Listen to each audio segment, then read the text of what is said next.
نجي إلى الأمر الرابع، وصايا المرجع الأعلى السيد السيستاني مد ظله حول المنبر الحسيني. Bismillahirrahmanirrahim. Peran keempat nasihat Ayatullah Al-Marja' Al-A'la Sayyid Ali Sistani. هذه الوصايا لا تختص بالخطباء بل تشمل العلماء وأئمة المساجد والمبلغين. هذه الوصايا لا تختص بالخطباء الذكور، تشمل الإناث، المبلغات، العالمات، المؤهلات للخطابة وللتبليغ. Masalah majelis-majelis Imam Husain alaihissalam tidak dikhususkan kepada para penceramah saja, bahkan termasuk para ustadz, imam-imam masjid, dan para mubalik. Pesan wasiat ini tidak dikhususkan kepada para laki-laki saja, bahkan mencakup seluruh mubalik perempuan, para ustadz. هذه الوصايا كما هي تصلح للخطيب والمبلغ تصلح للمستمع، حتى يكون المستمع مقوما للمنبر وعارفا من هو المنبر الأفضل ومن هو المنبر الذي يقوم بالمسؤولية خير قيام.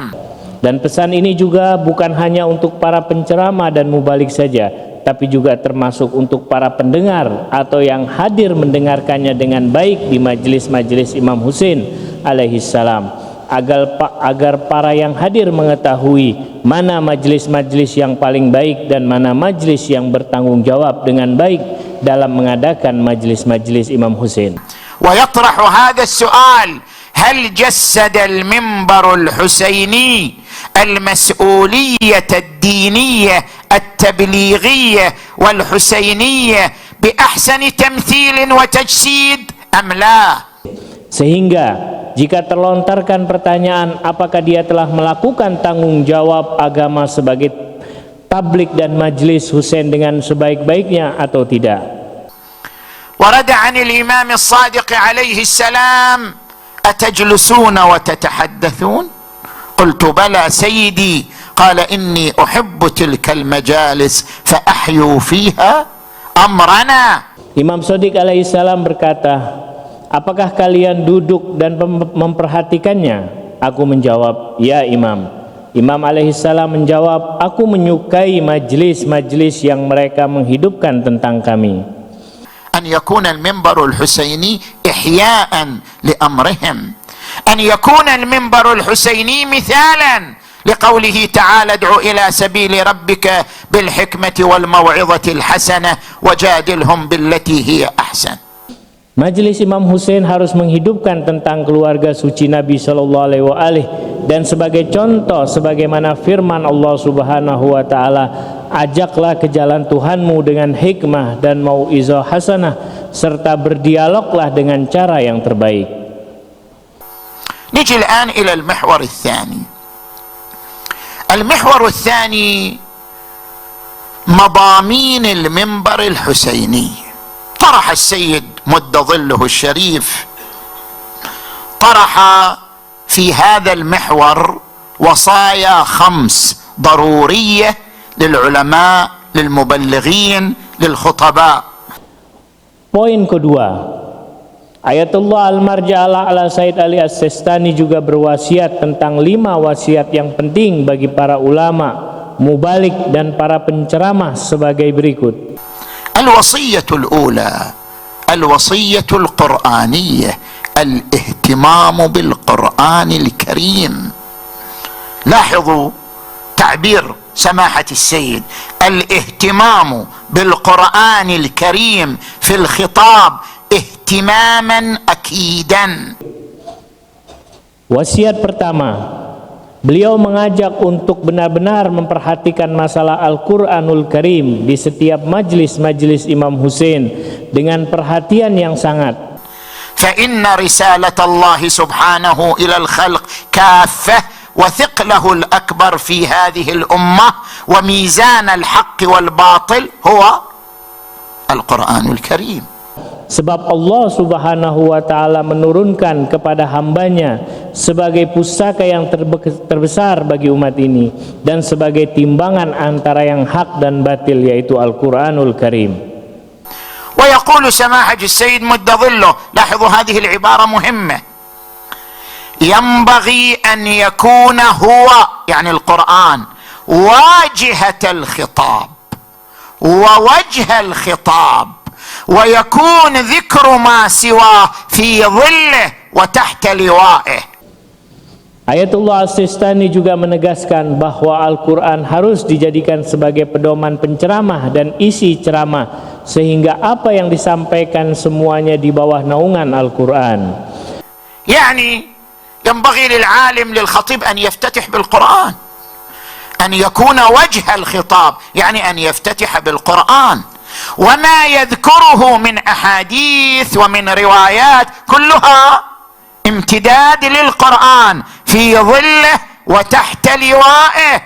Seharusnya bagi para penceramah membuka Al-Quran dan juga hadis-hadis atau riwayat-riwayat yang merupakan kepanjangan dari Al-Quran. باعتبار أن القرآن الكريم هو وحي الله وهو الثقل الأكبر، فينبغي أن يكون الواجهة للخطابة آية من القرآن الكريم كي ترسخ تعاليم القرآن في النفوس وكي تتعبأ العقول بالمفاهيم القرآنية. Sebab Al-Quran adalah wahyu Allah Subhanahu wa Ta'ala dan pusaka terbesar, dan yang harus dijadikan landasan isi ceramah adalah berasal dari Al-Quran, agar ajaran-ajaran Al-Quran dapat melebur di isi para penceramah dan pendengarnya, sehingga akal dapat meresap pemahaman-pemahaman Al-Quran dengan baik. نجي إلى الوصية الثانية. Wasiat kedua, ذكر ما يثبت أصول العقيدة بأدلة محكمة. هذه الوصية وصية عقدية. أصول الدين الخمسة لا بد من عرضها على المنابر بالأدلة وبالبراهين المحكمة.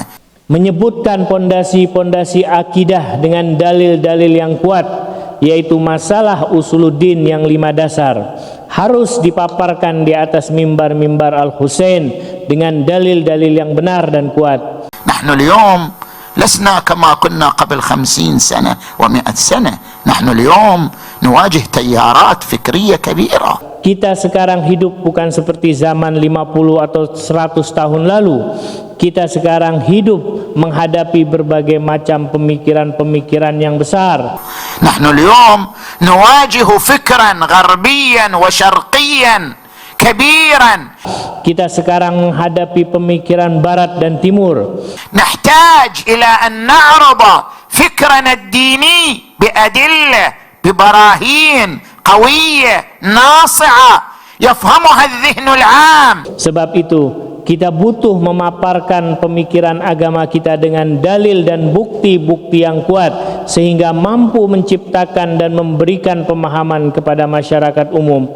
حتى إذا حضر الشاب والشابة هذا المجلس وهذا المأتم يخرج بثقة بالفكر الديني. Meskipun yang hadir adalah para pemuda dan pemudi, majlis dan ma'tam Al-Husain akan menciptakan kemurnian dalam berfikir tentang agama. لأنه يرى أن في الفكر الديني قوة، ويرى في الفكر الديني عظمة تواجه سائر التيارات وسائر الأفكار الأخرى. Sebab agama mempunyai kekuatan, agama mempunyai kehebatan, sehingga mampu berfikir yang benar dalam menghadapi seluruh pemikiran-pemikiran lain. لذلك يركز السيد السيستاني على هذه النقطة. Sehingga sebab itulah Sayyid As-Sistani berwasiat dalam masalah ini. الوصية الثالثة الوصية الوعظية. Wasiat ketiga, وليذكر المبلغ تذكيرا مؤكدا بالدار الآخرة.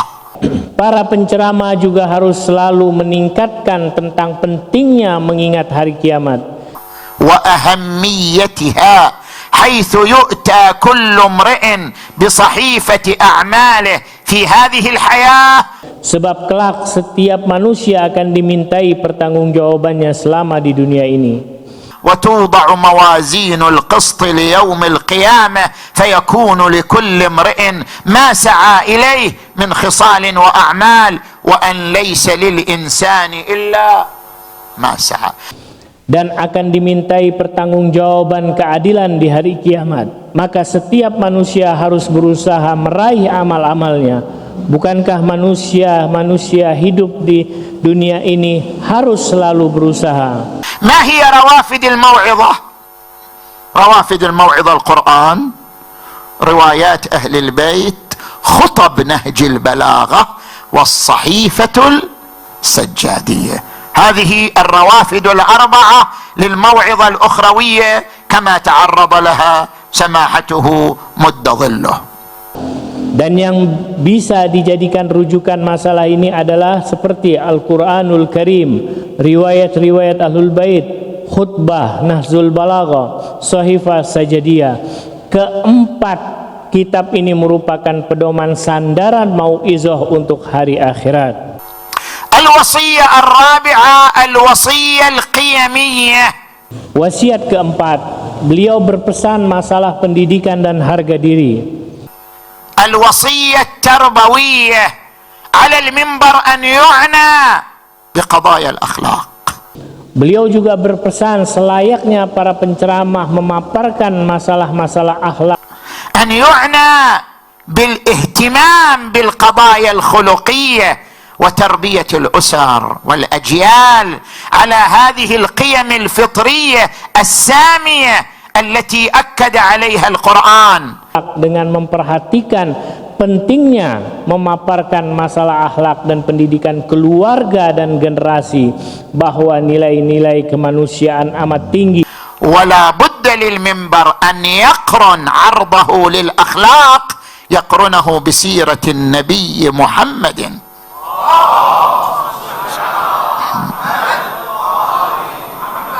Sebagaimana yang termaktub di dalam Al-Quranul Karim, selayaknya dalam menyampaikan masalah akhlak membawakan sejarah Nabi sallallahu alaihi wa alihi وسيرة أهل البيت صلوات الله عليهم أجمعين فإنهم القدوات العليا في مجال الأخلاق. dan Ahlul Bait Nabi sallallahu alaihi wa alihi, yaitu 14 manusia suci. Sebab mereka adalah suri tauladan yang tinggi akhlaknya untuk dijadikan sebagai contoh. يقول سماحته فإن النبي والمصطفين من عترته هم أعلام الهدى والمثل الأعلى لهذه الأمة في تجسيد تعاليم القرآن الكريم وقيمه الفطرية وكمال التعقل والرشد وإيتاء الحكمة والتحلي بالقيم الأخلاقية كالعدل والصدق والإحسان والوفاء بالعهد والعفاف وحسن الخلق فهم الذين ضحوا من أجلها. Beliau juga berpesan, Nabi SAW dan manusia-manusia pilihannya dari keluarga mereka adalah pemberi hidayat dan sauri tauladan, penyampai hikmah untuk seluruh umat, dan mereka alaihimussalam juga sebagai wujud Al-Quranul Karim yang hidup, kesempurnaan akal, hikmah, dan mereka selalu berhias dengan akhlak karimah, dengan keadilannya, kejujurannya, kebaikannya, menepati janjinya, dan berlemah lembut. Mereka alaihimussalam mengorbankan diri mereka demi untuk menjalankan kewajibannya berdakwah di jalan Allah Subhanahu wa taala. وكما أن الله جعل عيسى ابن مريم مثلا كما يقول القرآن الكريم وجعلناه مثلا لبني إسرائيل كذلك جعل محمدا صلى على محمد. Sebagaimana Allah Subhanahu wa taala telah menjadikan Nabi Isa alaihi salam sebagai suri tauladan bagi Bani Israel, kami telah jadikan Isa sebagai contoh tauladan untuk Bani Israel. Ayat yang lain, dan kami telah jadikan untuk kalian Rasulullah sallallahu alaihi wa alihi Muhammad sallallahu alaihi wa alihi sebagai suri tauladan. ثم يقول وليسعى الشعراء. شنو وظيفة الشعراء؟ شنو وظيفة الشعراء والرواديد وظيفتهم أن يضمنوا قصائدهم مبادئ أهل البيت. Dan beliau berpesan tugas para penyair bahwa tugas mereka menyampaikan bait-bait syair tentang prinsip-prinsip Ahlul Bait في مجال الأخلاق، في مجال القيم، في مجال هذه المبادئ الناصعة. يقول وليسعى الشعراء إلى تضمين قصائدهم حول أهل البيت المعاني الراشدة والفاضلة التي تساعد في تنمية العقل وتحفيز الرشد وتحريك الضمير وتفعيل الفطرة. seperti akhlak dan nilai-nilai suci Ahlul Bait Nabi Shallallahu Alaihi, yaitu manusia 14 manusia suci. Para penyair harus berusaha melantunkan syair-syair kemuliaan Ahlul Bait yang mampu menghidupkan akal dan hati serta mendobrak fitrah yang suci ini. الوصية الأخيرة سمات التشيع. متى يكون الإنسان شيعيا حقيقيا؟ Wasiat yang terakhir yaitu kelima, tanda-tanda pengikut Ahlul Bait sebagai Syiah yang hakiki.